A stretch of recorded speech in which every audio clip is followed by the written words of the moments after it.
to the Inside the Journey podcast. My name is Abbie. My name is And Haley. That's Haley. And we are so excited to be here. This is like so exciting. We have been working on this for like a month-ish About a month now. Yeah. So I feel like it's been fast. We just like decided to do this and here we are. And it's so exciting. We're doing the first episode. That's why you guys are going to probably hear like a few glitches here and there. Cause I mean, we're just winging it at this point. It's going to get better over time, but we're not overthinking it. We're just starting it. Haley has been like on a wild goose chase all morning trying to figure out how to plug in her microphone to her computer. So it's been fun. It was chaos. I went to Target first and I had the correct thing. And then I believed I didn't have the right thing. You did have the right thing at Target. Yes, it was the right thing at Target. So I could have just grabbed that thing at Target. But then I went to Apple, bought something that was totally not what I needed. And then I had to go back to Apple. But you know what? It all worked itself out. That's what's going to be great about the fact that we don't have to overthink it.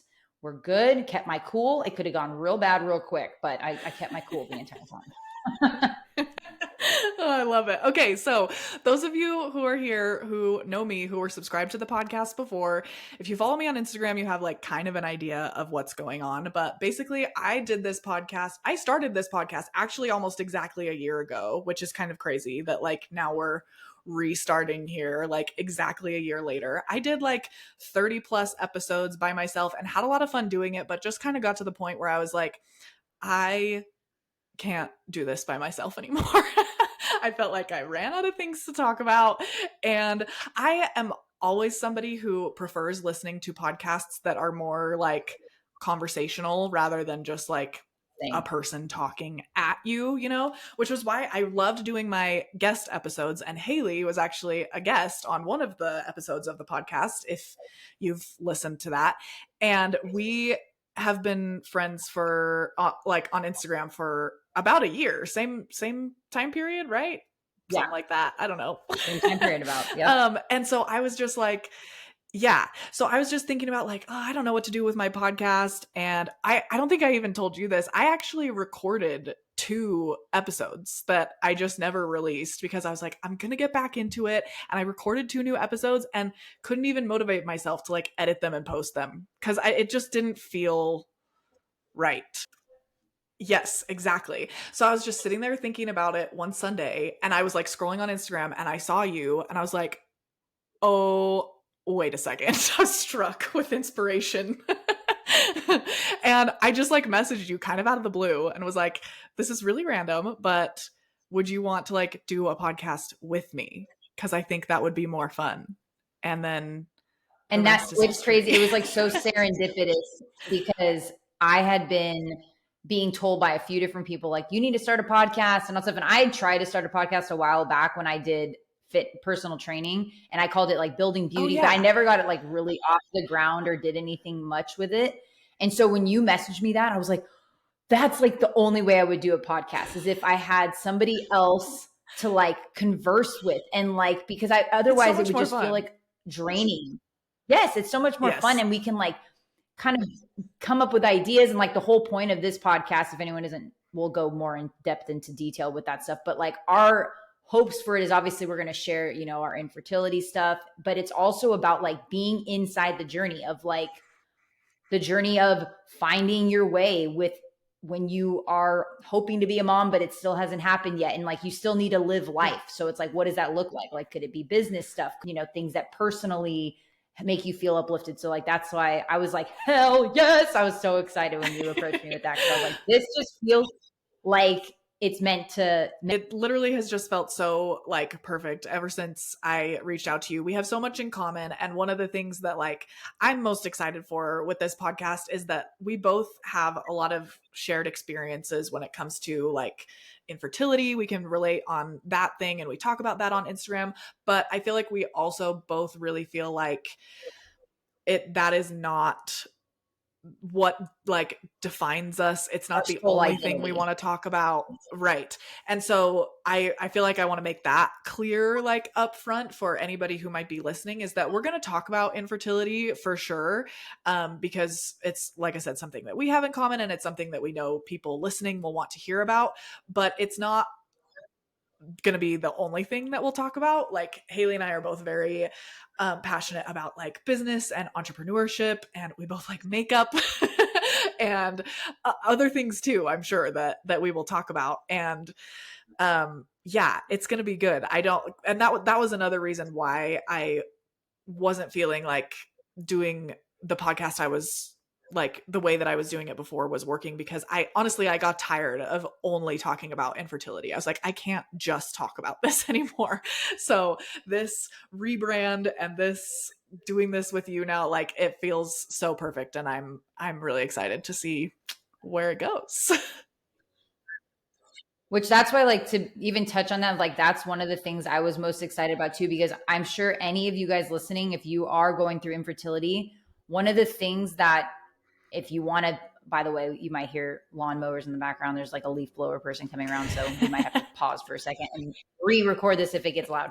But what I was going to say, if any of you guys are on your own infertility journey, you should know that like one of the number one things that can lead to just overstimulation, exhaustion is just having like your only identity be talking about the infertility. So like we want to have specific conversations and topics and like let you guys ask us questions, and always feel free to like have that conversation going, but then also be kind of like a breath of fresh air of like, this isn't only what you're going to come here and have to listen to. Some days you might need breaks and you might not want to identify with the infertility stuff. And so you can feel excited when you come to listen in, because there's going to be times where, you know, we both kind of have humorous takes on some of these things. So it can be a little bit uplifting as well, because one of the number one things that we've learned, both of us being on our journeys as long as we have, is if you're just in the beginning, in the thick of it, I'm so sorry, because this is probably the hardest time of the journey. But Yeah. we want to also inspire to make people know there's stuff to look forward to, that you have to want to be inside your journey, regardless of what that looks like in the outcome. So that's what I'm excited about being a part of this, because I couldn't do it if it was just about infertility. I'd be like, no, I tap out. Like it would be just too exhausting. No, it gets way too exhausting when that's the only thing that you're talking about. Okay, so we're gonna now, like, I think just introduce ourselves really quickly for those who like don't know Haley, and those who maybe are here that don't know me so much. So Haley, maybe you go first, introduce yourself a little bit, and talk about like your journey, whatever you want to talk about with that. Okay. Well, I mean, in this first episode, we're probably not going to go super in depth with stuff, because I know that there will be, because there's a lot of stuff to the journey. Let me just tell you, but I'll kind of give you a little run by of the things that I'm dealing with, in case anybody's on here listening and wanting to know if they can relate to some of the stuff that I will probably be sharing as far as the infertility side of stuff with my experience, and then other things. So let's just get started. So my name is Haley. I go by Haley Rianne. Yeah, let's do it. I go by Haley Rianne on social media, because my name fully, in case anyone's wondering how to pronounce my whole name, it's Haley Rianne Oshesky. It's my married last name. So I don't go by Oshesky because it's just way too long. But I go by Haley Rianne. I'm 32 years old for another couple months. No, only 1 more month. I don't know why I would say couple years. So June 16th will be my 33rd birthday. So I'm holding on to that 32 for dear life for a little bit longer. To be honest with you, I don't even know how to keep track of the 30s, because I feel like after 30, I'm like, wait, am I 31? Am I 32? Am I 35? I don't remember. I don't even know anymore. All I know is that I'm going to be turning a year older in a month. So whatever, it's almost your birthday, and that's all that matters. That's all that matters. And I know I'm going to be a year older soon. So we're holding on for the year younger, just as long as we can. Which actually, I'm going to kind of segue really quick, because this might be a topic that we'll probably go over in here a few times, is the kind of stress one can feel when you get just 1 year older. Oh, And if you're on an totally. infertility journey and you have another year that you're not yet pregnant and you have, I will be honest, that's something that I used to struggle with very much because, they make it seem like, you're on a ticking time clock the older you get and blah, blah, blah. Yeah. And as I'll share, my particular issues also kind of have me on according to Western medicine, a time crunch. But that's another thing that you're going to hear me share a lot, at least from my perspective of the journey, is I do my best to just not even stress about what I can't control. I've personally gone through a lot of things. So I'll kind of go into that segue really quick. So yeah, almost 33, but I have been on my fertility journey now for 4 years to the day. Today is May 1st. And I say, and me and Abbie were talking about this, I say knowingly for infertility journey because today, 4 years ago, I was rushed into emergency surgery for an ectopic pregnancy. And that's where everything kind of came to light. I was told when I woke up from the surgery that there was abnormal extensive bleeding. And that's where they found out that they diagnosed me with endometriosis. They told me that, and I'll probably go more in depth into like my whole ectopic story at some point, but basically it was in like my left tube. They saved the tube, but then I found out later that that wasn't a good thing because now I might have tubal issues, blah, blah, all these things. So 4 years ago was when that happened. And since then I have not yet gotten pregnant, and I've done IVF that unfortunately failed. I did, I've done multiple rounds of medicated cycles. Just a lot of different things have gone on my journey that I will probably go into more detail with you guys about in the following episodes. But right here, we're probably just going to kind of give you guys an idea. So I was diagnosed with endometriosis. I since have been diagnosed also with Hashimoto's, thyroiditis, and adenomyosis because I've had multiple extensive surgeries to try and help my fertility.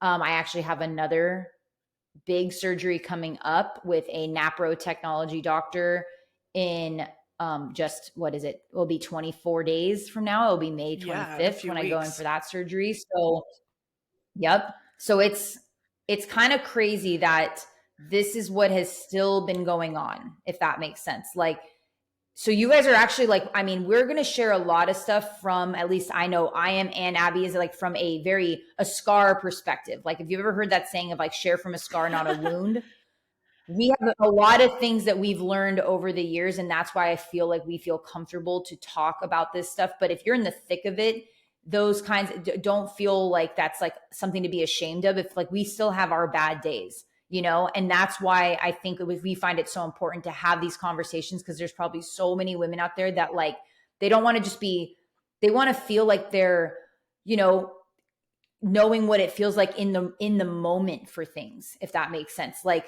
yeah, I've learned so much on my journey so far. And I feel like all the lessons I've learned, I can share, and hopefully it will be helpful for someone, but I can also relate to someone in the middle of it because both of us are still in it, if that makes sense. So 100%. That's kind of like a little bit of, I mean, obviously there's probably way more that I can say. I'm been married for, will be 7 years this September. I've been with my husband for almost 12 years. He's the guy that I was obsessed with in high school, and finally got him.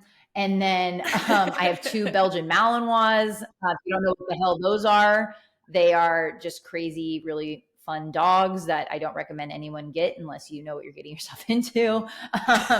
And yeah, yep. And we live in Arizona now. We're from California. And we're just, there's been a lot of things that have happened since I moved to Arizona that I feel have helped with my journey. Now, I will say that the limbo I'm in right now is I'm going to get surgery.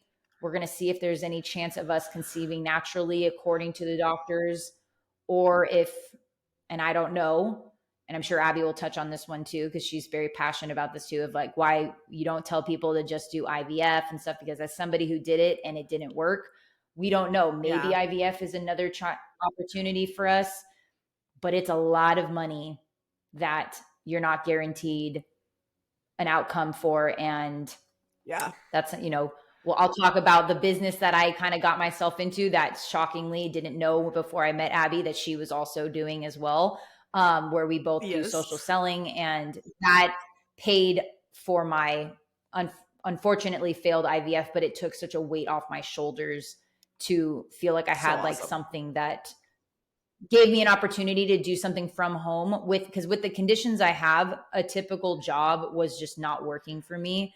I end up in a lot of pain a lot of the times. There's a lot of times that I have just debilitating migraines and nausea that I can't handle. So I just wanted to find a way to make money from home. And that's kind of what I did. And so that's been like kind of a cool Yeah. journey that I'm sure I'll share more about with you guys too. But that's a little bit about me. Oh, and I'm a twin. I don't know. I should probably say that Oh because yeah. I don't know if anyone cares. I don't know if anyone cares, but That's I a do have fun a fact twin too. sister, and I have a Yeah. little And brother. it freaks If me anyone wants out. to know, Whenever I see her on Instagram, it like freaks me out cuz like you said you're like not sure it if you're freaks everyone identical or not. out. Well, okay, if my mom ever hears this, she's gonna be like, "Shut up."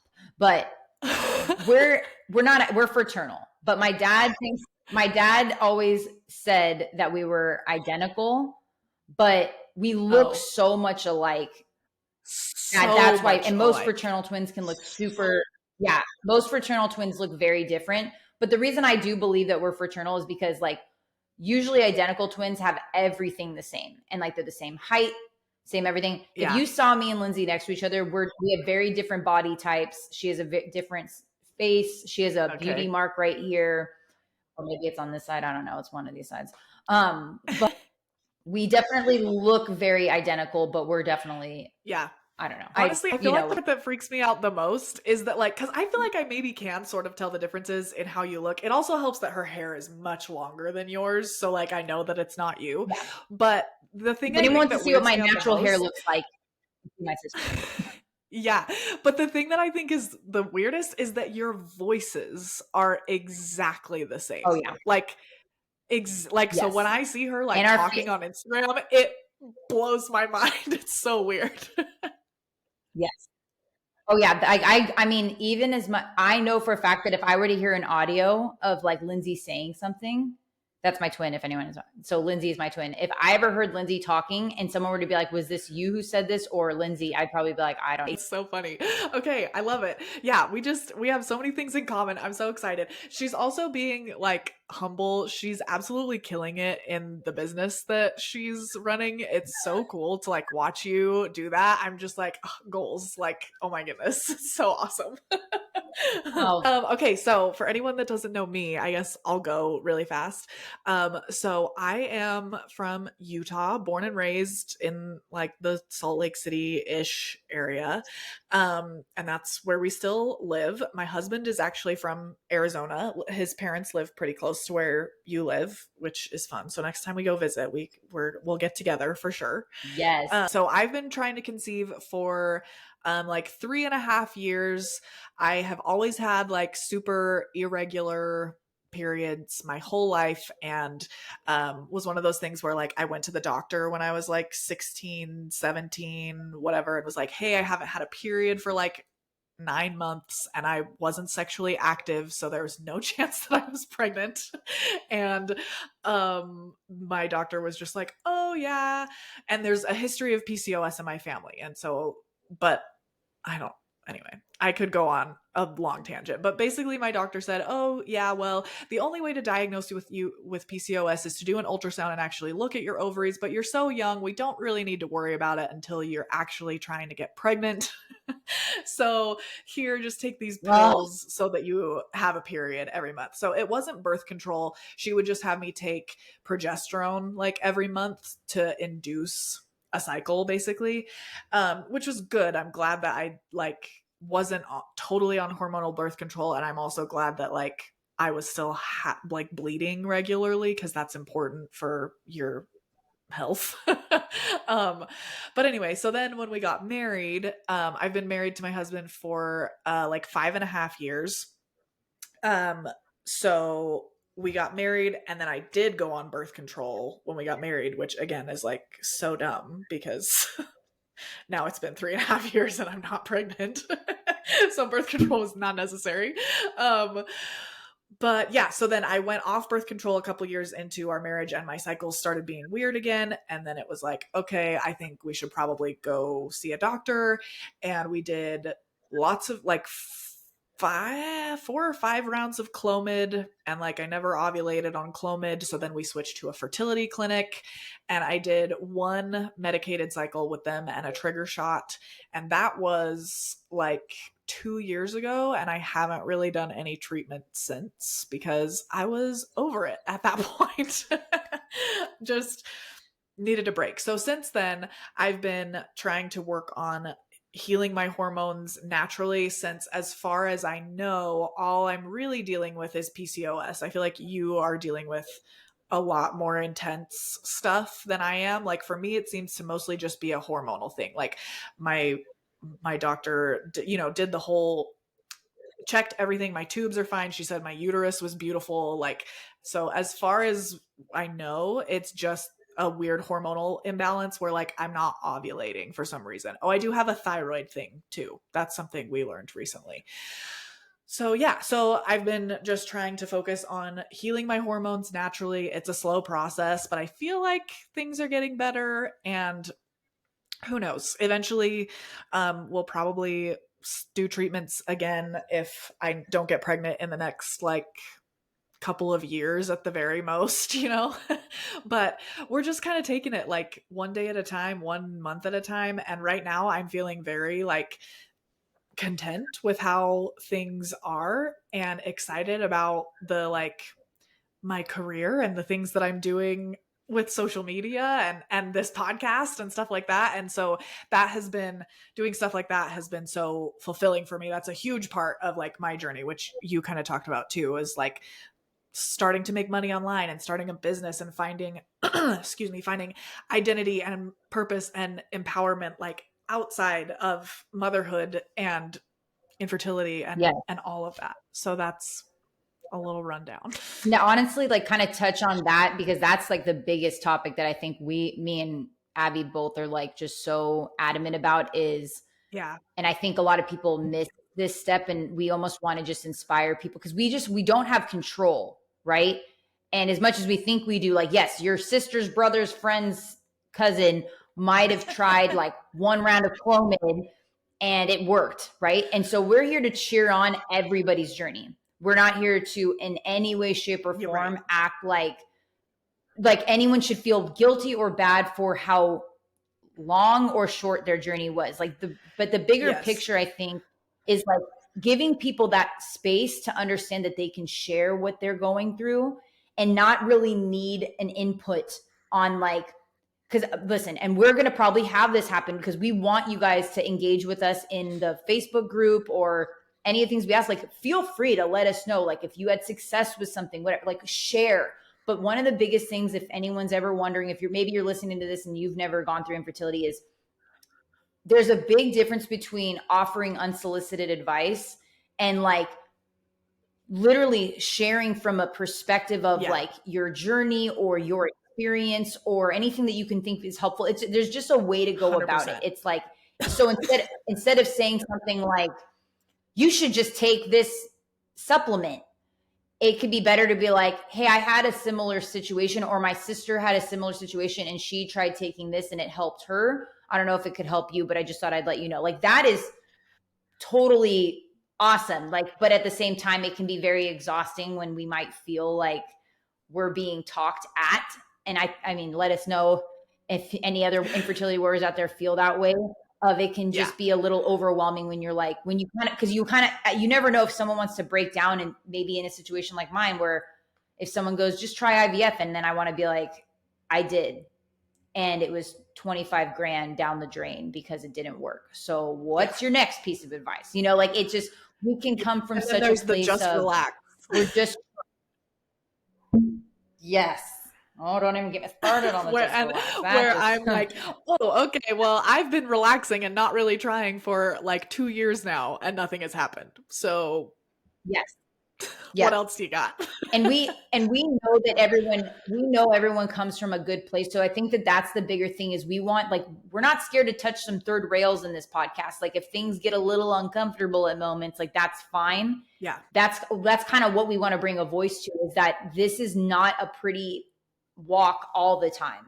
But how do you live with this very sad, uncomfortable situation a lot of the times and turn it into you choosing to find the purpose? I always say find the purpose in the pain, or like the beauty in like the difficult times. Like that's the biggest thing, because I know for both Abbie and I, we just knew that we couldn't allow ourselves to like just drown in sadness, because that it really can be close.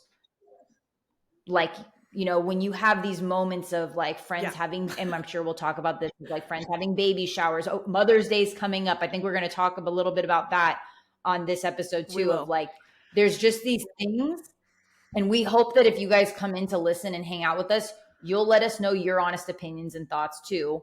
But we're going to also speak from like our experience of what we do. And by no means does that mean you have to adopt that ideology and think that way too. But this is what we hope this Inside the Journey podcast becomes. It's like an open dialect of like, you can be pissed, but like, is it serving you? And then we just want to help everybody always like reflect on things and like just make sure that we can have a bad day, but we're going to take steps to have a better day the next day, because we don't know how this journey is going to turn out. Yes. Yeah, totally. One of my favorite quotes that I've loved for a long time, but especially since being on this journey, having this experience, is that the joy we feel has very little to do with the circumstances of our lives and everything to do with the focus of our lives. And I think that is just so great. Yeah, because obviously you're gonna like, there are things that are gonna happen that are gonna suck, and you're gonna have bad days, but you can still feel joy in the midst of difficult circumstances. And I feel like that is kind of like all boiled down, like that is something that the two of us like really believe, like at the core of all of this. That's 100%. what it all is about. So like whether or not you even relate to an infertility journey, like you can take those same principles and apply it to whatever's going on, because everybody has something, whether it's infertility or like your marriage is struggling, or other health issues that you or a family member is having, or financial struggles. Like no matter what is going on, if you choose to focus on the things you can control and take action on those things, that is like life-changing. 100%. Okay, so yeah, you talked about it a second ago. So let's talk a little bit about Mother's Day, because that's coming up. When this episode comes out, it'll be like it's the Monday before Mother's Day. So I had somebody ask on my Instagram if we could talk about like kind of how you deal with the emotions that come up with Mother's Day, because everybody who is on an infertility journey knows that like Mother's Day is potentially the worst day of the year. For multiple reasons. Like for the reason of you don't want to take away anybody's happiness on that day that does deserve to be celebrated. But you also have this feeling of wanting to just kind of isolate. At least I do. So we'll probably both go into our own perspectives on it. It can just be, because it's one of those things too, where it's like and I think Abbie is like this too, of where you have to pick up on someone's vibe. Like if you can tell that someone's like, maybe like for someone like both of us who are usually very positive about a lot of things, if we're having a bad day, like let that person have like that bad day. Don't try and fix it. Yeah. Don't try and like just kind of let them feel, because then it gets that much closer to, I think one of the hardest things, because this is a touchy, this is actually what I was told last Mother's Day when I was sharing very openly on my Instagram how I was feeling. And I had this one lady basically message me saying, you know, if only you focused on the blessings you do have, you wouldn't be complaining about this or something. And I remember like I wanted to just go off. Like what people don't even understand too is, especially for someone like me and Abbie who we're choosing this. So I'll take those. I will take those comments that are kind of a-hole comments. but we're choosing to share our journey openly. And the reason for that is because we do want to inspire women to not isolate and shut down, because that's very real and what can actually happen for most people. And that's like a really bad thing for your mental headspace. We're not saying, oh, go share it with the world, but be open to share it with someone you trust or whatever. But when people make statements like that, what people don't understand is sometimes you need to be able to express that you're having a hard time. And then all of a sudden you get flooded with the reality of all the things you are grateful for and the blessings you do have.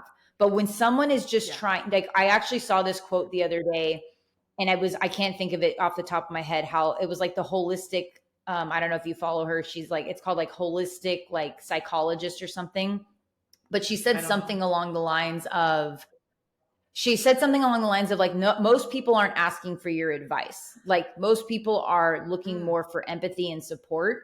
So if you can't provide that, there's nothing wrong with you if you can't provide that. Like, but if you don't need to interject in everything, like you can choose to show empathy and understanding, or you could just choose to not say anything. It's not that you're bad if you can't, but when you then step in, as we'll say, into the lion's den, when you have an emotional, frustrated person that's going through something personal, and then you try to kind of push your thoughts and almost like, I hate this word, but like gaslighting somebody into feeling, yes, you're just trying to project like your feelings onto somebody and make them kind of hush so that they don't express what they're feeling. Like that can feel almost worse than what they're really going through, because it's like, ah, crap, I knew I should have just been quiet the whole time. I knew I should never have shared anything with anybody. And I think Mother's Day is, like you said, it's complicated for like lots of reasons. Like, cause you want to celebrate the women in your life, but it's like, I don't know. It's like the perfect terrible holiday for infertility, where you are like so aware of like what it is that you are missing. So maybe let's talk about like some advice, like what maybe we do to like get through Mother's Day. The number one thing that I would say is to just stay off of social media on Mother's Day. That's personally what I do. I try not to do social media on the weekends most of the time anyway, but especially on Mother's Day, because it's just, I know that I'm going to see things that are like going to make me probably feel sad, and I just rather not, and instead spend time with like my mom and my family. And like, cause I feel like the day doesn't make me as sad when I'm focusing on spending time with the people that I love rather than scrolling on social media. I completely agree. Like I would say definitely, and like everyone, you have to go off of like what your personal thing is if you know something is going to set you off, like it is a day that is meant to, like, I know everyone might think things differently, but I really like to come from the perspective of how could if I don't want people making me feel a certain way going through infertility, I don't want to take a day that's celebrating moms and make moms feel like they need to walk on eggshells around me. You know what I'm saying? So it's like, that's a big perspective shift that I had recently, of realizing that when you really take power from treat others how you like to be treated, regardless of like your own scenario, of I'm going to be very aware that this is Mother's Day and it's celebrating moms. And okay, I'm about to touch something that people probably aren't going to, and I'm not saying that you have to think this way at all, but when I've had people say to me, like, you're a mom, like I've had a lot of people say this to me of like, you know, you're a mom, you know, all that stuff. I will say from my own personal mindset is I so greatly appreciate when someone says that, because I love to feel that I'm included. But I also want to say that I probably will not identify as a mom until or if I have my own children that I am taking care of. And I'm not saying that if like and this is where it can be so devastating. I'd love to hear anyone else's perspective on this. Is again, and I'm just going to say this from what I went through, of I have had an ectopic pregnancy. So I know that's different than a miscarriage or a stillborn or the things that I know other people have gone through. So that's why it's so important that we identify with what makes us feel good, what makes us feel, you know, if you feel like you are a mom and that your babies are in heaven, that, you are a mom. In the scenario that I went through, my scenario was never going to be a child. So that's where I don't like, there was no way for this to become Totally. anything more, if It that was makes never going to sense. be It viable. wasn't like, Yeah. it was never going to be viable. Exactly. So again, and I want to be very clear here. And this is where we're all speaking from our own perspectives, that if you're a woman hearing this and you've gone through an ectopic pregnancy and you recognize yourself as a mom, and you cherish your little one that's up in heaven now, like that is 100% Amazing. allowed to Yes. amazing. And that is exactly how you should feel. And this is the bigger conversation we're probably all going to have, is being so good at identifying with what you feel and not worrying about what anyone else's opinion is. Not mine, not Abbie's, no one else's, because you have to do what makes you feel good. And so I know I kind of went on a little tangent there, and my bad, but I just had to put that out there as a perspective. No, I love that. When it comes to Mother's Day, it's a very good time, in my opinion, to reflect on, maybe, I know the pain's going to be there. I'll be the first to say, almost every Mother's Day I cry. I know that that's just what it will be. I don't maybe share a lot of that with people, but that it is just going to be what I'm probably going to go through.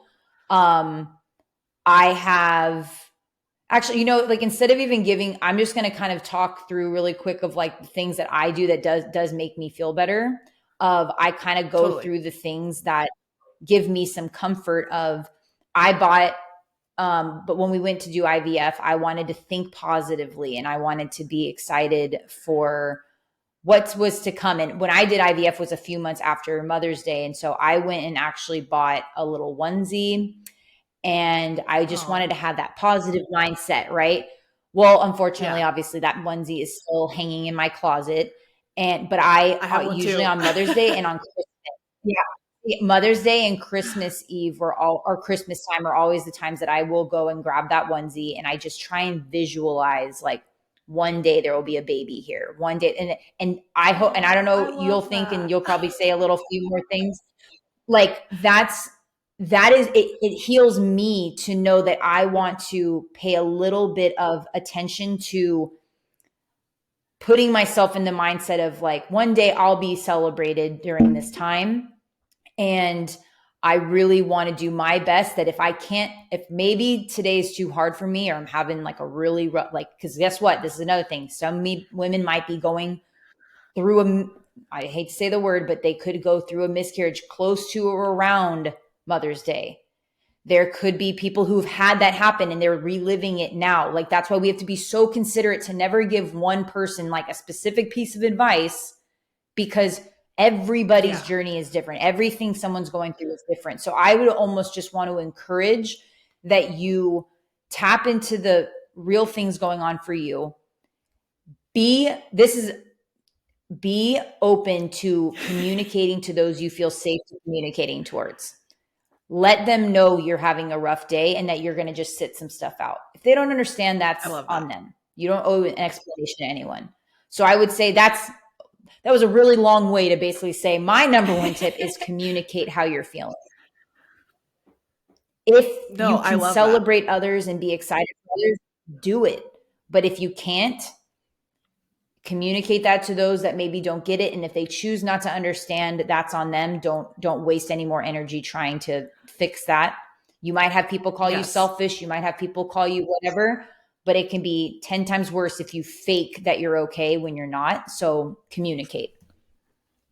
I love that. And I loved what you were saying about, like, just being aware of, like, how you're feeling, what's good for you might not be what works for somebody else. And I feel like that's part of why I don't like to be on social media on, like, Mother's Day. Cause I feel like something that happens with social media a lot is people just want to be like, oh, well, this is how it works for me. And that's not how I feel. And so you shouldn't feel this way. But, like, everybody's so different.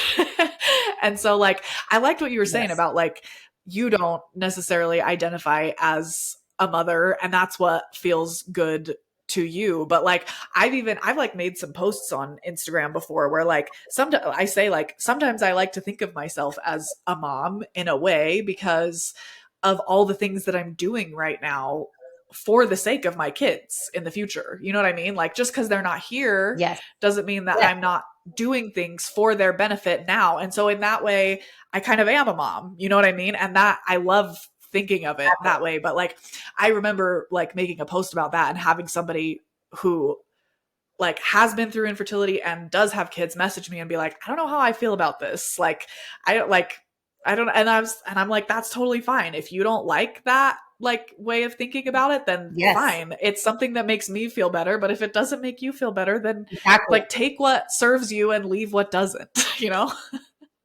100%. Because exactly like what you just said too, is if someone were to be willing to hear a little bit, like someone might hear from you just a simple like, oh, I think I'm a mom, but I'm not yet. That's maybe Right. what they think instantly. Yes. For me, they might think like they might feel like, oh, no, my baby, I am a mom because I had the, and so it's like, don't instantly hear the verbiage and then feel personally attacked. When the way you just described that and explained it makes perfect sense why that would be like such a great way to, especially if you are on an infertility journey and you are wanting to be the best prepared you can be for when you have kids. It's like you need to be in that headspace and be in that place already. So I love that we basically just shared two different perspectives. Yeah. And this is exactly why it's so important that you allow people to like get their whole point across. You don't just listen to the cover story and then instantly make your own assumptions, because the reason somebody might think this is different than why you think something different. But if you just gave someone a chance to explain why they feel that way, they might go, oh, you know what? I totally relate to that. There's many women I know that they have their nursery and everything set up before they have their kids. Right? Do I think there's anything wrong with that? No, nothing whatsoever. I couldn't do it though. Not at all. But that's what I'm saying is it's like, this is the beauty of what I think this whole podcast is going to be about, is like letting people see that you are not wrong, because this is the problem. And I know you've probably seen this in infertility, even just specifically in infertility forums and spaces.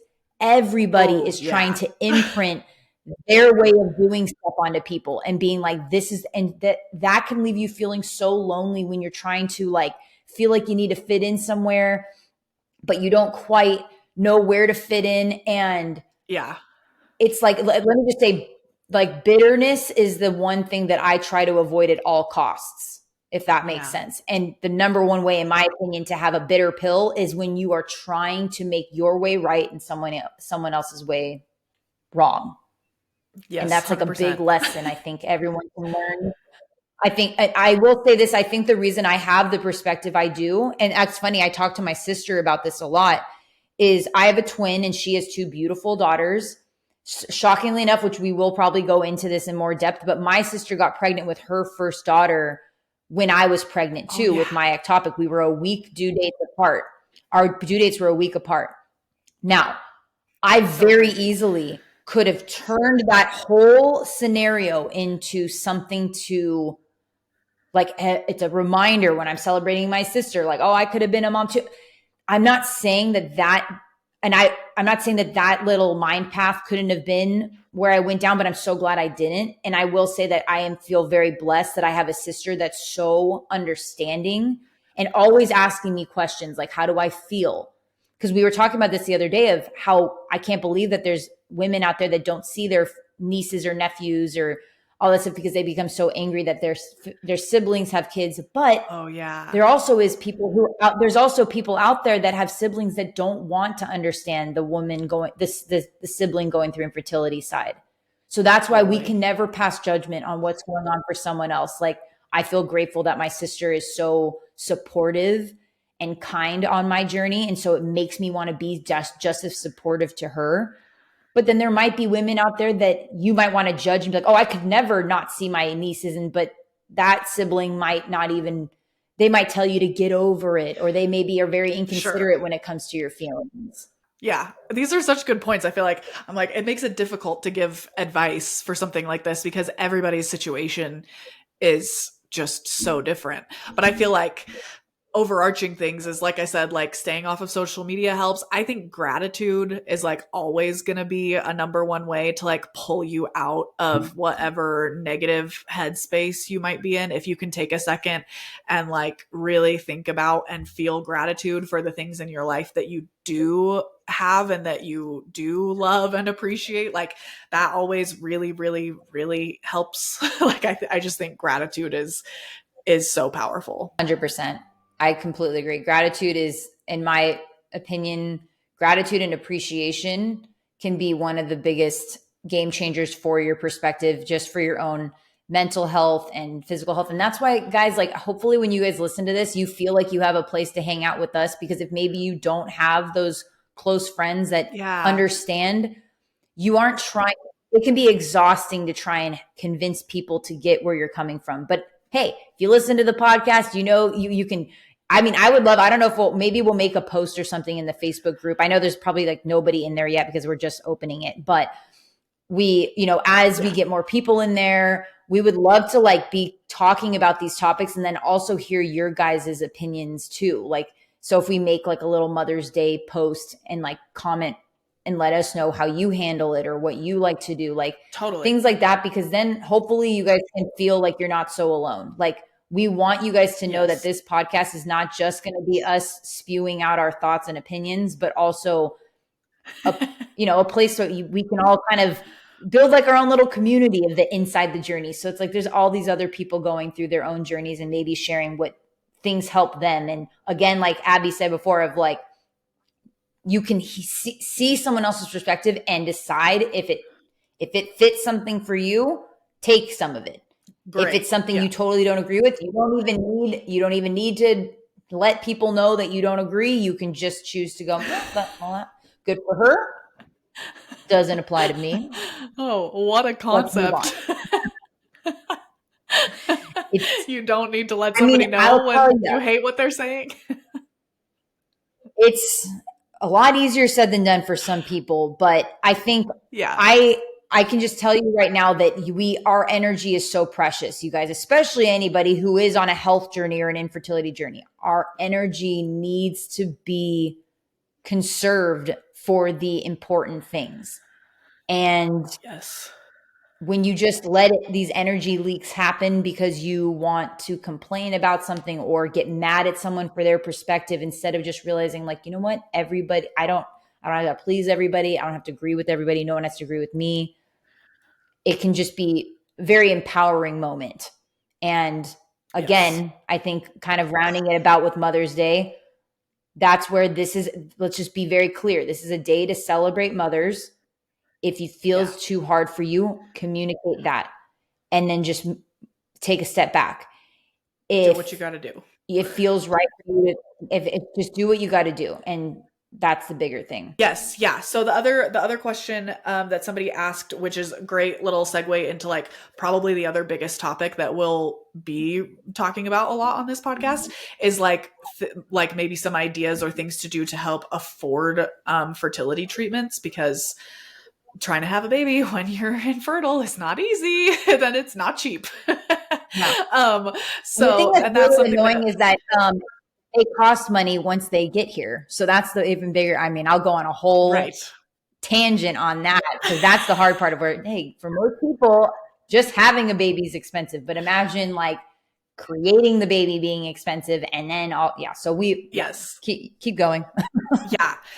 No, absolutely. And so I love that this is the other like question that came through, because like I said, this is probably going to be the other thing that we'll talk about on the podcast a lot. And we'll probably have like whole episodes dedicated to business stuff and entrepreneurial stuff and content creating and all of that stuff. Cause that's kind of, I feel like the thing that I think you and I both have been able to find like purpose and fulfillment in when like infertility brought us all the way down at the lowest possible. Then we found entrepreneurship and working from home and stuff. And is a huge part of like what has kind of pulled us out and gotten us to like where we are now.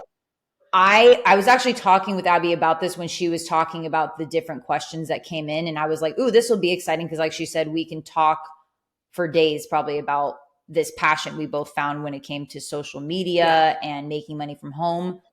But the way that so I will talk basically about what it is I do that helped me afford fertility stuff. But before going into that, I would like to say that if you find yourself in a scenario where you're trying to figure out what should you do, there's a lot of, and again, and I'm sure Abbie's heard this one too. Have you been told to work at Starbucks or Amazon? So yes. if you're being told to work at Starbucks and Amazon, it's because, you know, they say that they have good fertility coverage with their, this is the thing that you have to decide for yourself. What are you, what are you wanting to do to earn money? And like, what does that look like for your life? That's the number one question you have to get across first, because I'll tell you right now, if you feel like, oh, I would love to be a barista in Starbucks, then maybe you go that route because you can get good IVF coverage through their medical insurance. Amazon, I guess, does the same. I personally, like, my bigger overarching thing was that I wanted to be able to work from home.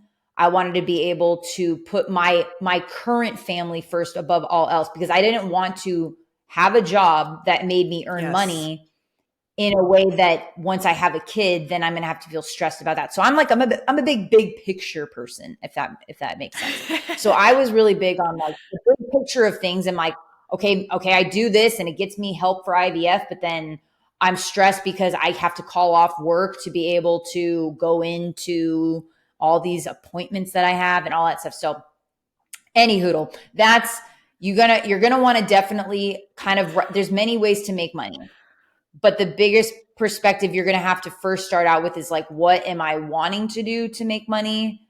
What is going to make me enough money to help me with these things, all that kind of stuff. So now I'll kind of go into my personal journey with what happened with social selling. For me was like, I actually treated myself as a customer of a company called Saint. It's a makeup company that basically puts all this makeup in like one palette, and it's all cream based. I found cream because I was like looking up online of like what the Kardashians use. I know I'm not even a big Kardashian fan, but I just like that. I liked how like it seemed cream worked really well and made like, I didn't really wear makeup a lot. So I was just like, if I didn't know, okay, like for me, I get very anxious going into places like Sephora and Ulta, and every time, like, I never got a good match. So long story short, I was like kind of searching through Instagram, looked up cream makeup. I looked up like minimal ingredient makeup because being on a fertility journey, and I'm not saying, I never claim anything to be fertility friendly. I think that's like not an ethical thing to do. Of like, we don't know what is what. All I know is that I really did want to find something that said it was minimal ingredient. My big ones were to be, I think like paraben free. And then there was like a few other things, and Saint just checked off the boxes for the things that I was really looking for. Yeah. So I was like, oh, okay. I like all the things I'm seeing. So I tried it as a customer. I'm not going to lie. I actually didn't like the makeup when I first tried it, because I didn't realize cream applies very differently than other makeup. So I used like way too much, and that a whole other thing. But once I learned how to use it properly, I fell in love. Like I thought to myself, like, this could be such a fun thing for me to do to keep me busy while I'm going through this journey that I don't want to put too much stress on myself for, because I'm a very overthinker kind of person. Yes, 100%. I needed something to kind of, I needed something to like take me out of that. And I literally found out that the girl that I was following, she was a woman who, like, she obviously introduced me to the makeup. I tried it. But when I really followed her story, this is before I did IVF. So before I was about to start IVF in a couple months. And I saw that she did this as a business to make it so she didn't have to go back to work as like a letter carrier for her, shout out to Monica Murphy. She's the girl that I signed up with, but she basically was didn't want to go back to being a letter carrier and wanted to be able to stay home with their son. So it painted this picture for me that like, wait, I don't know. I know I already like the product. So why not just see if I can do the business stuff? And that's kind of what got me started with just playing with the makeup. And I showed up for quite a few months, but it was when my IVF failed that I kicked it into high gear. And this is the number one thing, I think you'll say this too. People think that like these kinds of businesses, like a lot of people, the reason why social selling, network marketing, whatever you want to call it, has a bad rap is because there's a lot of people just BSing a lot of people out there, like making it seem like, oh, yes, like quit your 9 to 5. I'm not telling nobody to quit no 9 to 5. Do not quit anything that has current income coming in. Don't act like something is like a magical, this is a job. It takes effort. It takes time, especially with something like this. It took me probably a solid 6 to 9 months of consistent effort before I ever saw enough money coming in that it was like a full-time income. And that's a quick amount of time to make full-time income. Like majority of people, it's going to take you around 2 years before you see full-time income coming in with us, because it depends where you start. I already was familiar with social media. I didn't have any holdups of like knowing how to make reels, how to communicate with people, all that stuff. Right. Yeah. So long story short, I started my journey as a social seller, and that slowly but surely started it. The first goal I had, and I'm just making like income disclaimers. I'm not trying to say like, this is what, oh yeah, be a SANE artist and you'll make this kind of money. I'm talking like from my perspective of what I did to start, because we have to do that because there's a lot of people that, you know, read too far into stuff. Like, again, I'm going to preface with I treat this as a full-time job, full-time. Yeah. I don't mess around. Like this is like, I treat my customer service full-time. I do a lot of things. And my biggest goal that I was so proud of and so happy of like, you know, no one, unless you've been through this, knows that gut-wrenching heartache of knowing that you just spent so much money. I think in all total of medications and then the process of the IVF, we spent probably close to 30 grand. And in an instant, in one phone call, to be told, all gone, sorry, nothing worked. And I'm talking like, if anyone doesn't understand how this works, like usually you get embryos and then you try to transfer them and sometimes that fails, but then you have, like literally we had, you didn't even get that supposedly 7 embryos that were growing great. And then after day 3, they told us like, I don't know what happened, but everything arrested. And I remember like, so I did have a transfer. I transferred 3, but they basically told me there is a point. And I was so grateful that my doctor did this, because she's like, look, most doctors' offices will not do this. They'll just discard because they don't want to make their lab look like, because it's going to count as a fail to them. Right.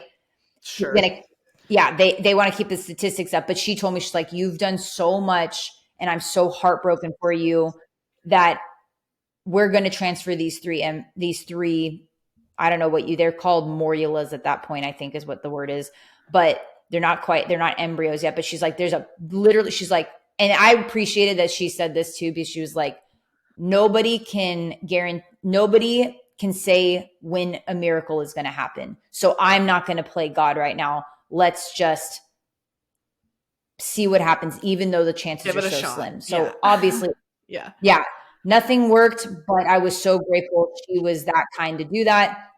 But again, to have that happen, and I remember my husband was, again, we're going to go probably more in depth into my story in other episodes, but my husband was not on board in the beginning with the IVF because it was so much money and we didn't have a lot. Like we put a lot on credit and all that stuff. And so that was even stressful to be like, shit, like my husband is the sole breadwinner. He's the one who makes all the money. I didn't make any income.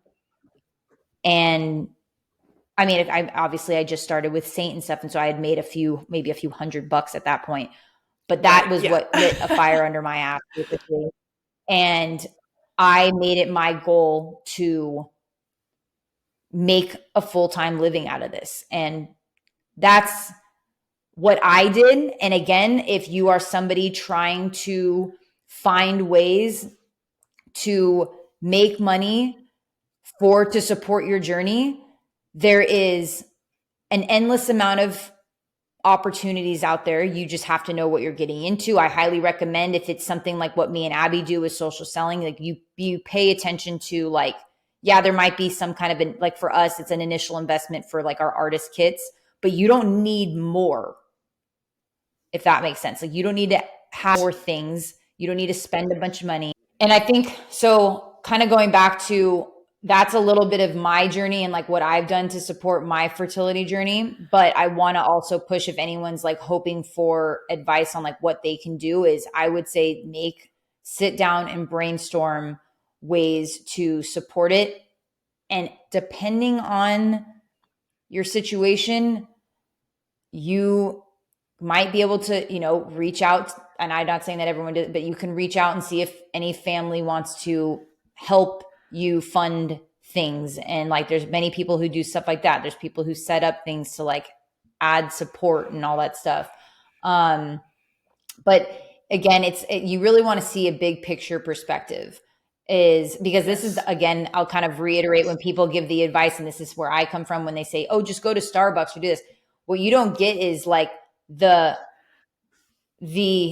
what I'll have to do I then would need to leave to go to that job, be in that job all day long, just thinking about, like, I needed whatever I did to earn money for this to be something that has to provide me with some sort of happiness while I'm doing this. Because I don't know how long I'm going to have to do this for.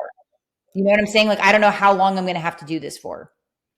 So I don't want to start doing something that puts me under stress and puts me under kind of a bad situation, if that makes sense.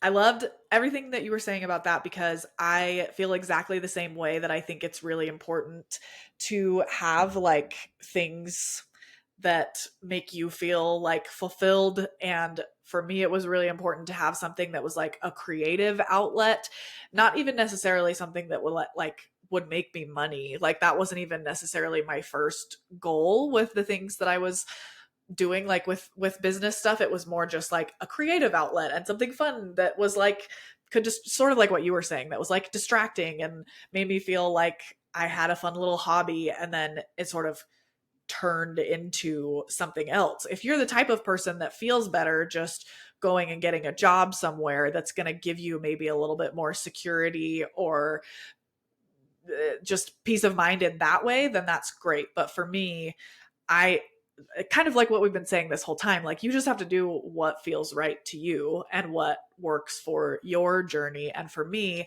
I felt a lot better about doing things where I felt like I was a little more in control, and that like I was taking control of my life in whatever way like that looked like, making money and doing something creative and all of those things. So I think it's just about, again, figuring out what works best for you, what speaks best for you. And for the two of us, it's been social media, and specifically this social selling company. But there are other ways to work from home if that's what you want to do, or another source of income that I want to do a whole episode about in the future is that I'm also doing something that's called UGC, which basically means brands pay me to create videos for them to post on their socials, which is really cool. I just love creating content.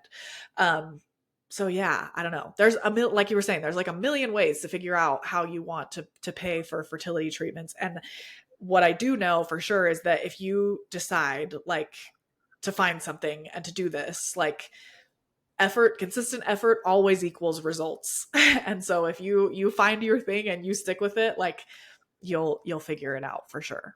100%. Like, that's why, like, and I think you touched on this, and just to hammer it home, like, for us, I think we both agree on this, of the journey we saw ahead of us was going to be daunting and maybe hard so it's like, I knew for myself, I wanted to find a way for this to allow me to grow, not just if and when I have a baby, but just like, if that doesn't happen for me, what's my identity? And I knew really quickly that like just working for somebody else or having that kind of, that just wasn't for me. So I wanted to see like, what could I, and for me, inspiring other women in infertility and helping others Yes. not feel alone on a journey, like that was what light bulb moment for me. And it's been 100%. rough. It's been hard sometimes, but it definitely makes me feel like excited to wake up each day to, no matter what the result. Before I was living very much for a result. Like I Yes. can tell you right now, I would have been going to a job every day waiting for the Yes. results from my doctor or waiting for the results for things. And the way that this does it is it kind of makes you realize like, and I'm sure you know this with doing, and I can't wait for you to do more information on like the UGC because I want to learn more about Yeah. that.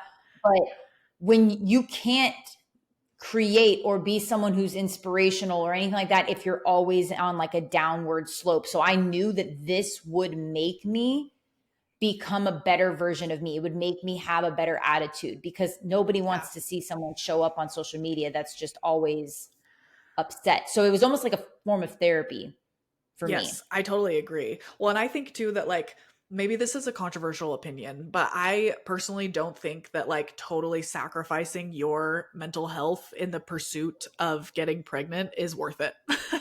It's No, not worth it to nope. me.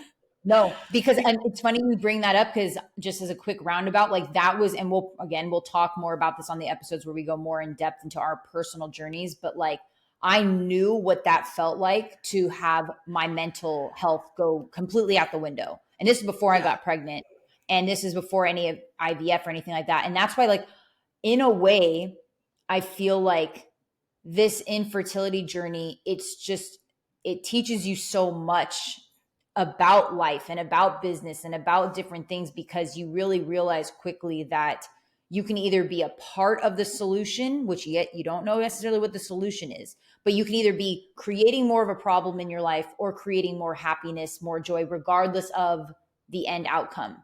And Yes. that's what I think when you work for yourself, it really clicks you in because your success is what you do, which again, like Abbie even said, of like, you could do a combination of the two, right? Like you could Yeah, have totally. where you maybe already have a 9 to 5. And I would recommend do not Yes. quit that to do something like work for yourself, but you could maybe look at it as a way to find more outlets to make more money. Like That's what it was for me there's at so many, first. Yeah. yes, there's so many And possibilities. yeah. I feel like.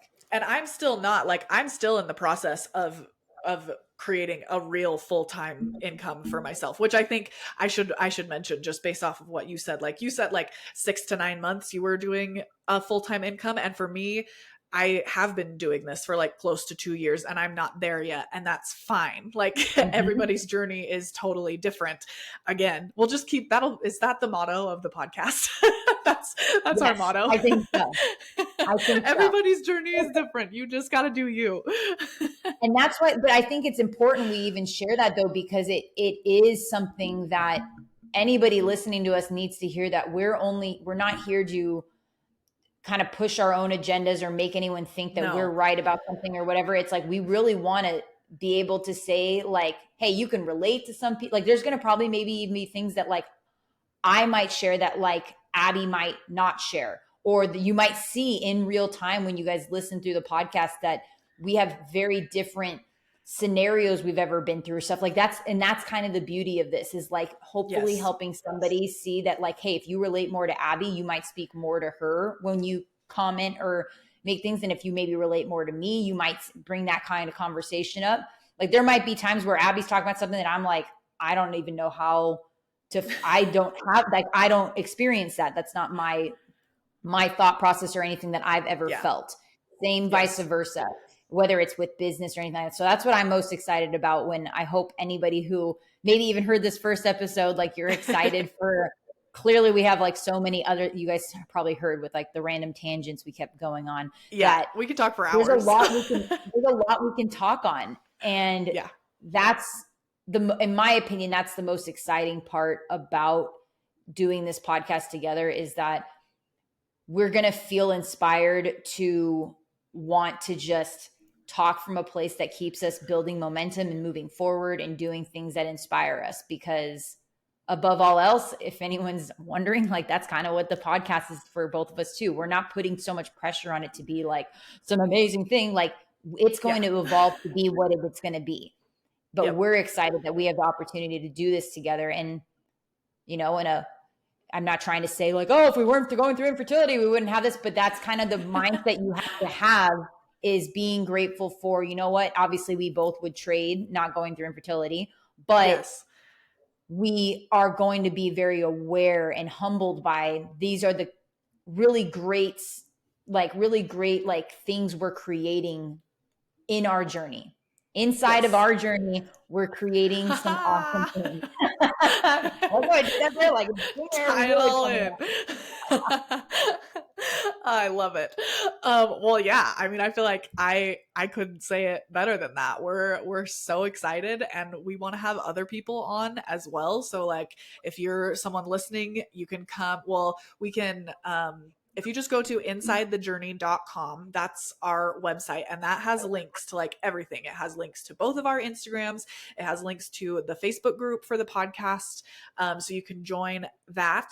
And then also places for you to like ask questions. And if you are listening and feel like you would like to share your story, or you have expertise in any of the things that we've talked about today, there's a form on there that you can fill out to like kind of apply to come and be on the podcast, and we'll look over that. And if it feels like a good fit, we'd love to chat with you. That would be so fun. But even if not, like just come chat with us in the Facebook group, or DM us on Instagram, because we're always on Instagram or whatever. And leave a rating and a review on like Apple Podcasts and Spotify, because that really helps like push the podcast out to other people and helps other people find us. We want to find all the friends.